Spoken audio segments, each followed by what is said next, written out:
Monsieur le Premier ministre, Assalamu alaikum, Monsieur le Président de l'Assemblée nationale, les membres du gouvernement. Monsieur le Premier ministre, am na ñu ko wax léegi ci ndaw ñi foofu lay dellu siwaat ndax jàpp naa ne ce gouvernement dafa mel ni santatuñ ko création d'emplois mais préservation des emplois trouvés sur place lañ ko sant loolu nag yaakaar naa ne xaaruñu ko woon ci gouvernement bi licenciement yi li ci ministre bi wax léegi waroon na lool ak ñi ñu licencier li ñu wax na sax ba tudd loi waaye loolu loi ak ñi saytu loi ñoom ñoo ko war a wax il faut que la justice se prononce sur ces cas de licenciement abusif ci port ci aéroport ci CDC ak yeneen këru liggéeyukaay yoo xamante ni jàpp nañ ne kumba am ndey ak kumba amul ndey moom moo nekk foofu te dañ cee gis ñàkk yërmande goo xamante ni gu bari doole la dàq bi nag dafa egg sax ci ñoo xamante ni jàpp naa ne kenn waru leen a dàq muy les policiers ñooñu nga xamante ni dañu wax ne seeni contrat moom moo jeex ki sol tenue nationale bëccëgal réew mi guddil réew mi kooku motif économique warul tax nga ne da nga koy bàyyi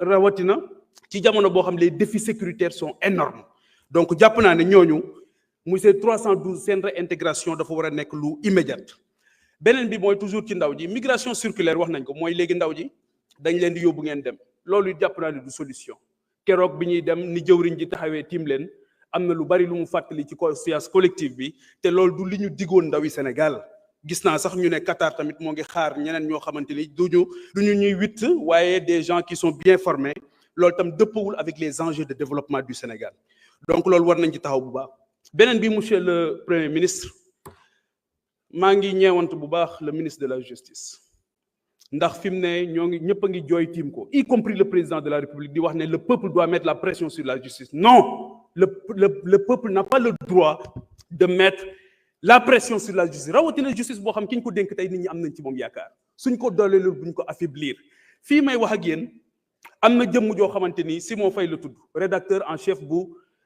des médias Simon Faye bokk na ci taskatu xibaar yi ñu gën a respecté ci Sénégal ci probité am ci intégrité am nécessité d'enquête ñu ne moo tax tey ji ñu téye ko ay fan këram donc actuellement jàpp nañu ne képp koo xamante ni dañ ko identifier comme noonu premier ministre Ousmane Sonko dañoo war a dal ci sa kaw te loolu jàpp naa ne yow benn noon nga war a am mooy ku noonoo réew mi mais lépp loo xam dafa jëm ci yow jàpp nañ ne war nga ko mën a jéggale bu fekkee ne comprendre nañ fii nga xamante ni foofu la réew mi toll donc Simon Faye ak la justice ak ñi nga xamante ni yëpp dañ leen di woo ci loo xamante ni du dara parce que li nga wax fii léegi ci wàllu justice jàpp naa ne on est en train de redéfinir même la nature de notre régime.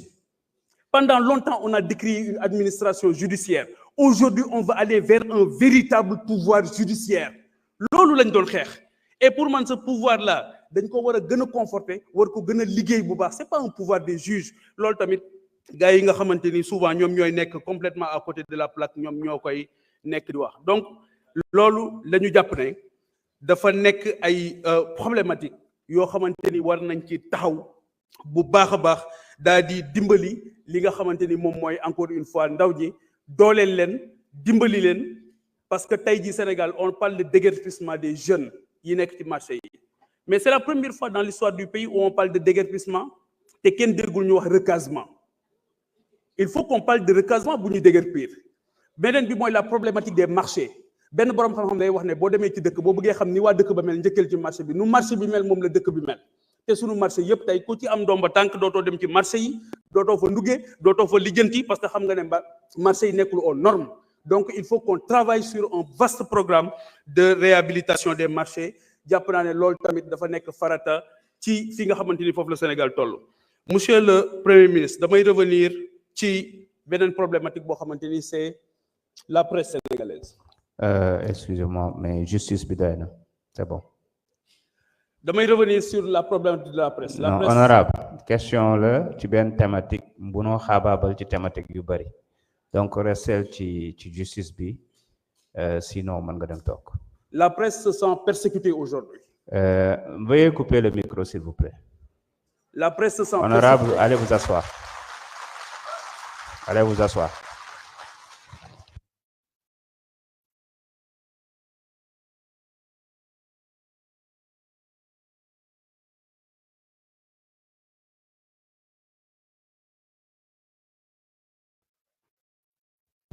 Merci beaucoup. Monsieur le Premier ministre, vous avez la parole.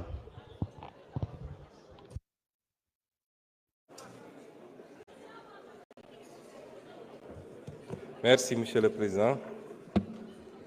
Je crois qu'il y a eu 50 000 questions en une, mais dinañ ci tontu yenn yi rek.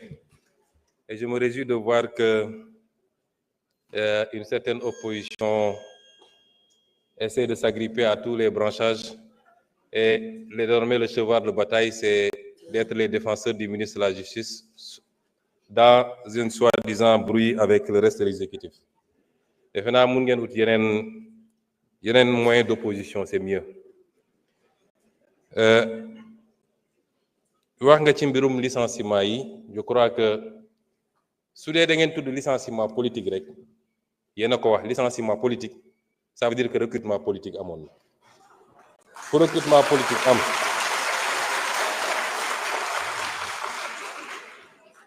ku ñëw ku politique recruté woon nag politique war na laa mën a fi dindi loolu amul demal ma ñëw. Mais il se trouve que ce n'est même pas ça. Le problème, ministre Birame Souleye Diop wax na ko léegi. On vous a donné des arguments techniques. Répondez par rapport à des arguments techniques. Nee nga justice, il faut me prononcer. Kan moo tere justice prononcé wu? Les gens sont libres d'aller en justice pour dire que d'accord moi ci sama licenciement et la justice se prononcera. C'est pas un débat, jarul ñëw fi assemblée. Boobu vraiment c'est hors sujet. Ensuite, s'il vous plaît. Vous parlez de justice. Vous savez, wax naa léegi, je ne sais pas dans ce que j'ai défini. Nga xam ne lépp ci constitution laa ko jëlee. Lan mooy le changer régime bi? Est-ce que yow xam nga régime Sénégal kon? Est-ce que vous pouvez me dire, la constitution dit que c'est ça. Je rappelle que c'est ça, vous dites qu'on change le régime. Quand la constitution existante change de régime. C'est-à-dire, il faut arrêter d'être aérien. Dès leen wax loo xam ne dañ naan 1 + 1 = 2 constitution article wax na lii est-ce que mooy nañ ko dee leen dellu si noonu ci politique parce que sinon da ngay di nekk di lëndëmal askan wi ci wax yoo xam ne amul bopp amul genn. La justice elle doit être rendue. La justice a été discréditée depuis plusieurs années loolu du lu ñuy nëbb lu Sénégal yëpp d'accord la majorité des acteurs de la justice d'accord nañ ci. Magistrats, avocats, greffiers, ñëpp d'accord nañu y a un problème kon loolu lu ñuy waxati te ñi yàq justice nitu justice loxoom mi ngi ci lenn ci nitu justice yi du ñëpp parce que gis nañ li fi xew ak comment on a instrumentalisé des magistrats ba ñëpp ñaawlu ko loolu am na fi et cette justice là il faut l'aider à se redresser parce que erreur bi sénégalais yi warul def mooy jàpp ni dès lors qu'on a élu le président Bassirou Diomaye Faye le 24 mars mbir mi changé na déedéet il y a la volonté de changer la conduite du changement et les résultats yi ñu war a am l'État c'est le même État qui est là les mêmes agents hauts fonctionnaires magistrats etc. loolu c'est pas parce que changé nga président rek que loolu changé na de liggéey la boo xam ne au jour le jour lañ koy def. Ce qu'on appelle l'état profond, il est encore là, avec ses habitudes. te liggéey la boo xam ne du liggéey bu yomb mais la justice am na erreur bi nit ñi di def le peuple a le droit de dire que j'attends c'est le service public de la justice. Pourquoi on peut mettre la pression sur le président, sur le premier ministre, sur l'Assemblée et le peuple au nom duquel la justice est rendue n'a pas le droit de dire mais j'ai un problème ci sama justice nu muy doxee. Au nom de quoi? On dit le temps de la justice n'est pas le temps des hommes. Le temps de la justice est le temps des hommes parce que la justice est rendue au nom des hommes. Et en matière de justice, il y a un principe qui est important. La célérité. La justice doit être rendue avec célérité. Ça, c'est un principe fondamental du droit. Mën nañ ci poursuivre sax des magistrats lorsque par leur négligence dossiers yi dafa nekk ba peut-être sax génn ci dugg ci délai de prescription yi. On peut poursuivre disciplinairement des magistrats.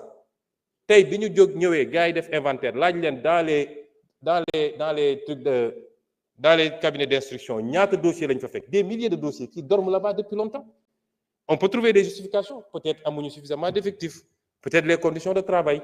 Mais en tout cas de cause, la justice doit être rendue avec célérité parce que le citoyen doit pouvoir connaître son sort rapidement et la société doit pouvoir être édifiée sur le sort du citoyen. Est-ce que yoon la ñu ne nit jàpp nañ ko pour une banalité mu def 10 ans ñu ne mi ngi instruction? Est-ce que vous voudriez être dans cette situation vous? Kon yéen opposition da ngeen di ut fu ngeen di langaamu da ngeen amatul argument nee nga que actuellement dañuy dal ci kaw nit ñi gis nga la liberté d'expression constitution moo consacré la liberté d'expression est-ce que xam nga ban article moo ko wax ci constitution bi ak lan la wax je suis sûr que xamoo ko liiroo ko l'article 10 de la constitution dafa ne chacun a le droit d'exprimer et de diffuser librement ses opinions par la parole, la plume, l'image, la marche pacifique, pourvu que l'exercice de ces droits ne porte atteinte ni à l'honneur, ni à la considération d'autrui, ni à l'ordre public. Ni à l'honneur. Parce que ce qui se passe actuellement, cette opposition-là, nga xam ne ñemewuñu parce que xamante nañu ñoom ñooy dem jël ay xale yoo xam ne koo ci laaj mu ne la awma certificat yónni leen ci télé ne leen dem leen saaga ji pour attenter à l'honneur des gens, pour attenter à la dignité des gens, à la considération d'autrui et à l'ordre public. Et vous croyez que ça nañ ko bàyyi muy dox au nom de la liberté? Moi, je vais vous dire une chose. Ba fi mu toll nii je ne me suis jamais intéressé à ces questions. Lu xew ci réew mi ñu ne Sonko la. Je n'ai jamais fait arrêter quelqu'un. Le ministre de la Justice est là. Je n'ai jamais dégg naa même ñi ñu jàpp ci affaire dossier xaalis ak nangam ñu ne Sonko la. C'est pas moi. Damay xëy di gisandoo ci presse bi ñëpp ni jàpp nañ diw. Mais sur ces questions-là, je vous dis qu'à partir d'aujourd'hui, j'assume. Parce que man lu ma dugg rek ngeen xam ne dugg naa. À partir s'il vous plaît. Parce que ce pays duñ ko seetaan te gis nga ñi ngeen di sacrifier wujaaw yi ngeen di yónni ñuy dem di saaga ñoom seen cas nañ ko régler rapidement mu des nag xanaa yéen opposants yi ponkal opposants yi nekk seen kër yor seeni milliards di joxe di fay ay loyer pour nit ñi saagal leen xanaa dañu génn ñeme léegi bis bu ñu effacer ñoo ñëpp ils prendront leur courage pour sortir et on les attend parce que nag yéen a ngi woo ci terrain bu ñu xam ñun terrain bu ñu mën ñoo leen ciy xaar. Ensuite, vous citez le cas d'un journaliste. Des journalistes qui reprennent soi-disant des articles. Est-ce que vous savez ce que la loi a dit? Vous êtes journaliste. Le responsable principal, c'est le rédacteur en chef ou le directeur de publication? C'est lui le premier responsable. Tu prends un article, tu dis, policiers ñu bëgg a génne dañ leen fiy génne dama joxe benn misaal dañ leen fiy génne parce que on veut aller prendre des rebelles du FDC remplacer leen ko ngeen ne loolu dañ ko bàyyi mu jàll. Merci beaucoup.